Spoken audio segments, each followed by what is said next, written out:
going to talk about my hunting equipment for this year. I'm only going to go out a few times, and I'm going out with my self bows this year. Okay, this is a longbow.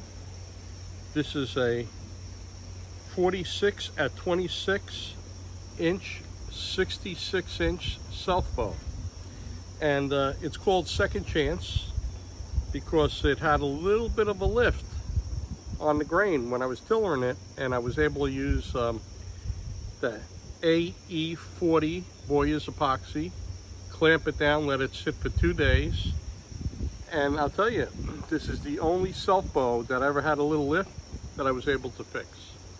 It's like brand new.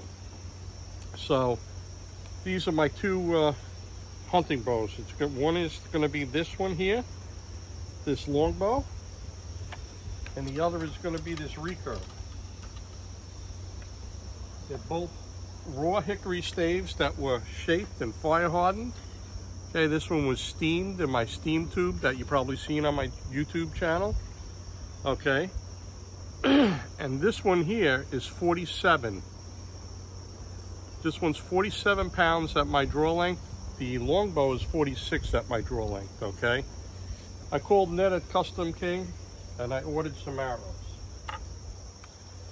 These are the new arrows for this year. Black Eagle Vintage. I saw them, they were bright. I said I'll be able to find them after the shot. Okay, they're cut to 30 inches. They're 9.2 grains per inch. I had different broadheads, okay? These are Simmons with a wider head, okay? And since I have a short draw length with the wider head, I don't get as good penetration as I do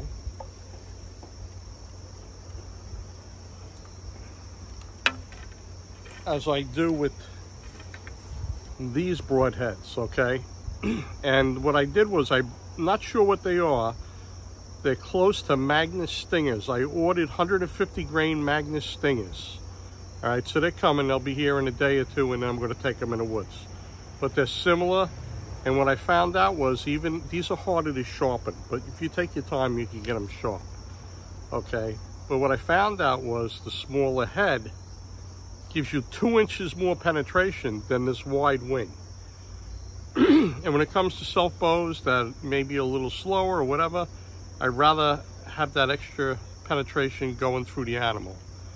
Okay, so what we're going to do today is we're going to do a chronograph with each one of those bows, and then I got a tape measure, and we're going to measure how far these arrows go into that block target. And I chose that side of the block target because it's new, okay? Inside the targets, are they structurally a little different? Yeah, but it gives you an idea. It'll give you an idea what's going on, okay? So let me stop it here, set up, and then we're going to shoot through the chronograph at those targets and see how far they go in. Very wide head, or the smaller heads, okay? And just from my past experience, the smaller head does the better job of penetration, okay? And what's important with hunting is obviously a couple things. One, scent control. Always have the wind in your face. The wind is the big factor. And then when it comes to your equipment and actually taking the shot placement, you want that broadside shot, right? And slightly quartering away the last rib. Other than that, let the deer pass. If it's quartering towards you, or if it's too steep of an angle and you're in a tree stand and you think you're only going to get one lung because it's so close under you, pass. Okay, so let it pass. All right, and we're going to go shut this off. I'm going to set up and we're going to do the test. Okay, we're going to start with my longbow, Second Chance, fire hardened 66 inch, 46 at my 26.5 inches. And we're going to do the speed test and penetration test. Okay, I'm going to aim a little on one side and then the other side. Okay, you see me? Yes, see, I can see you.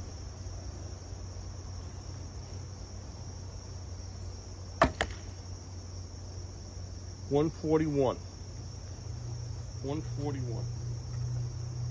That was with the 4-blade with the bleeder.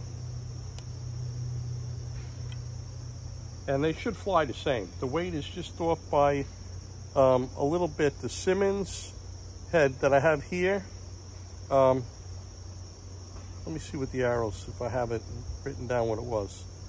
A Simmons is 536 grains, and the other one that looks like the Magnus is 531. So this one here is 6 grains more.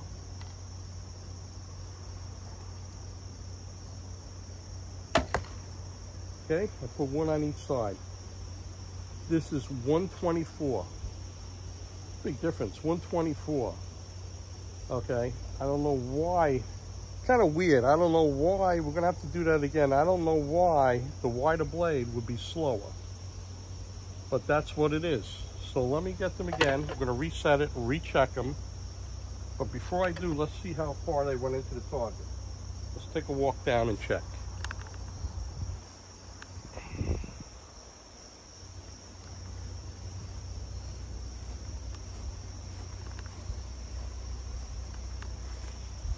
Okay, let's see what we got here.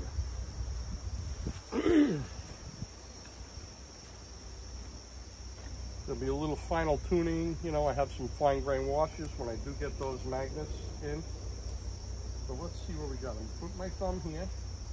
It hit a spot that was never shot before. And let's see what we got. It went in 6 5/8. Let's see how far this one went in. This one went in 5 5/8. So this one does penetrate, just like when I checked it. I actually checked it with the block target on my recliner at night, and the same results. This one was always at least an inch less. But we're going to recheck them again. I'm going to set up. I'm going to take 2 more shots and just check them out again.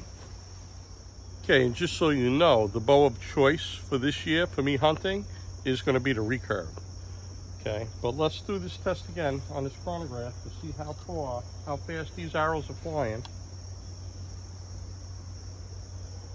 Once again, we have the 4-blade with the 2 little bleeders. Okay, let me back this up a little bit. Okay.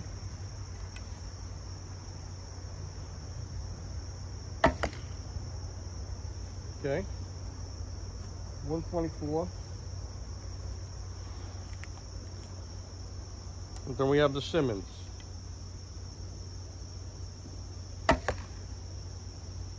$124. Okay, so it is the same. It's 124 out of this bow. Let me tell you a little quick story about when I bought this chronograph.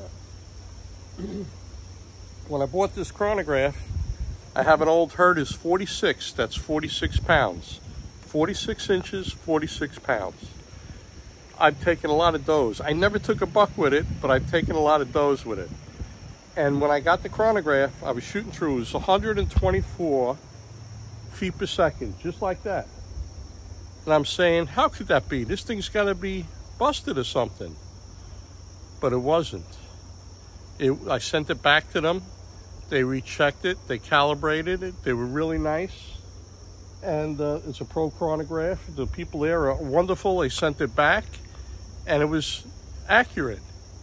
So that little bow that I used to kill deer with it at 46 pounds, which is weird because this is 46 pounds too, and it was only 46 inches, all right? The speed don't kill. It's shot placement, shot placement, shot placement, okay? And a heavy enough arrow to penetrate. So, 124.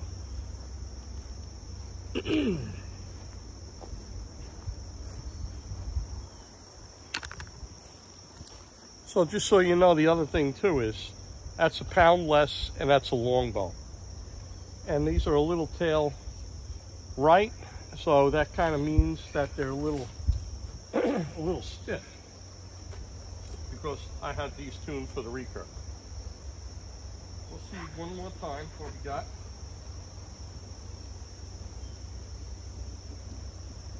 Okay, 6 5/8 again with a little 4-blade.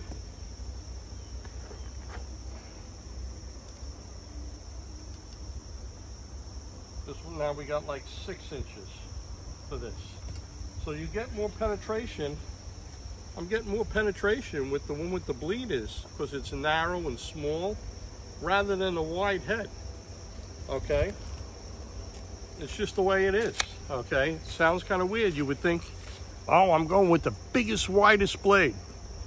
The only way I can put this in perspective is when you see guys shoot with a compound, and I hate expandables. Just my opinion, that's all. Okay, guys get millions of deer with them and all, but if you use them, you need at least a 60-pound bow, and you need a longer draw.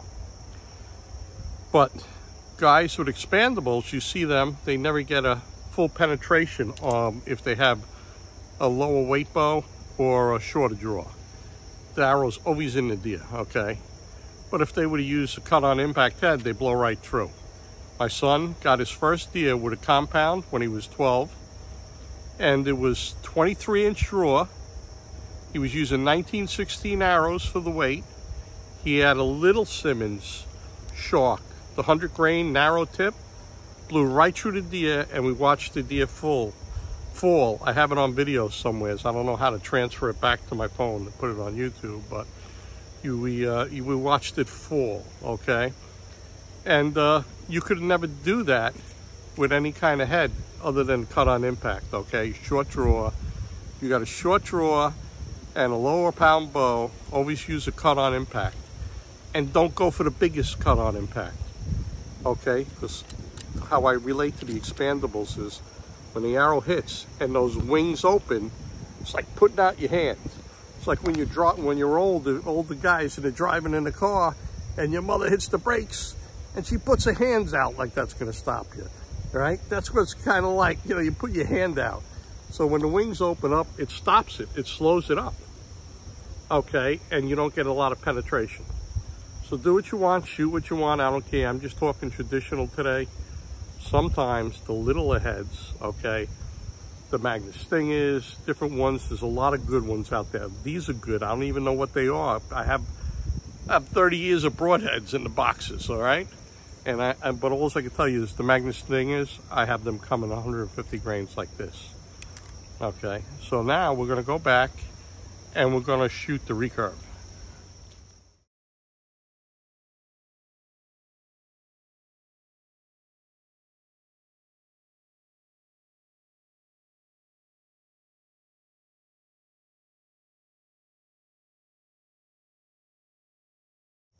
Okay, we have my 64-inch, 47-pound recurve.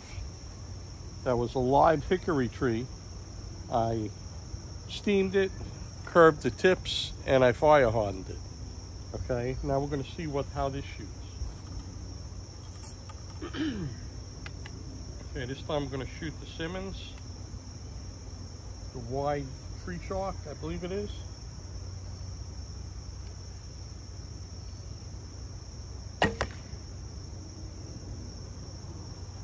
.129.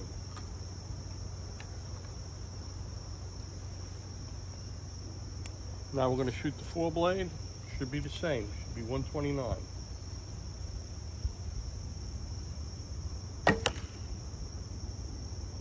Duplicate 129. Okay, so they're shooting consistent. Okay, now what's left to do? This is a little faster. 1 pound more. It's shorter. It's recurve. Okay, let's go see how far they went in.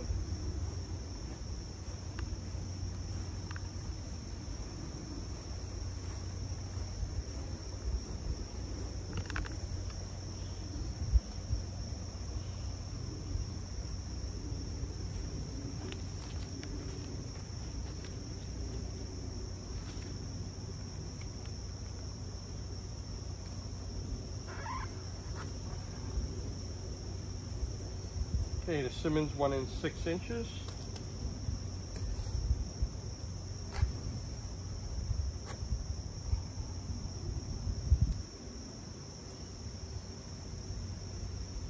The 4-blade went in 6 7/8. Just goes to show you that that little 4-blade, okay, with a little less area to go through, okay, you get a little more penetration, okay? And the speeds are the same on a chronograph. Of course, they're both the same weight, okay? And that's gonna be my hunting setup, the recurve. And when I get this under 50 grain too, with 2 5-grain washes on it. When I get the Magnus 150 grain, 2 5-grain washes are going on it too, because that's what I tuned for this arrow. Give it a little more. Once again, the speed don't kill. These self bows are very quiet, so you can get away with a lot. So that's my hunting bow. Hopefully we'll have some footage of me hunting this year with it. I want to show you this bowstringer that I got. This happens to be eBay. I got this on eBay, an eBay item. I always used for recurves the boot and a little rubber block. The rubber block sits up here, and then you put pressure and it releases. But what I found with these wood bows, as you pull them back, the rubber block wants to roll backwards, and it leaves rubber scuff marks on your wood bow. So I was looking and I saw this one, and this has a boot for the end and it has leather. And as you pull down on the limb, this tightens, and it don't really slide that much. It may slide a little bit, but the leather grips a lot better than that rubber block. So when we're out here, I'm gonna unstring it and just show you. It comes long. I had to shorten it a little bit. You always have to shorten these. Okay. String always slides down the top limb, okay? You always have these short enough, okay, so that when you're below your waist, because as it's above your waist, you're gonna twist and torque the limbs, okay? So here we are. We're gonna put 2 feet in, okay? Below my waist, and look, it grabs nice. You see how the leather grabs? And I'm able to slide the string down the limb and take it off. And putting it on is the same way. So if you haven't tried this type with a boot and the leather for your recurves, especially your wood self bow recurves, it works out very well. I'm happy with this. Once again, I don't know who else sells it. You know, I buy from everybody. I buy from Three Rivers. Ned at Custom King is always a gentleman when I talk to him, so I buy from him a lot. And your local shops, wherever local shops, sometimes they don't have a lot of traditional gear, but if you can, you buy from your local shops, okay? So that's the end of this video. I just wanted to see the speeds. I wanted to see the depth on the new block, you know, target, how much penetration, and show you my hunting bow, which is the recurve for this year. Hopefully I can catch some footage of me taking a doe or a buck with this bow. All right, watch my other videos on Bear Bow Joe. Every day you wake up is a good day.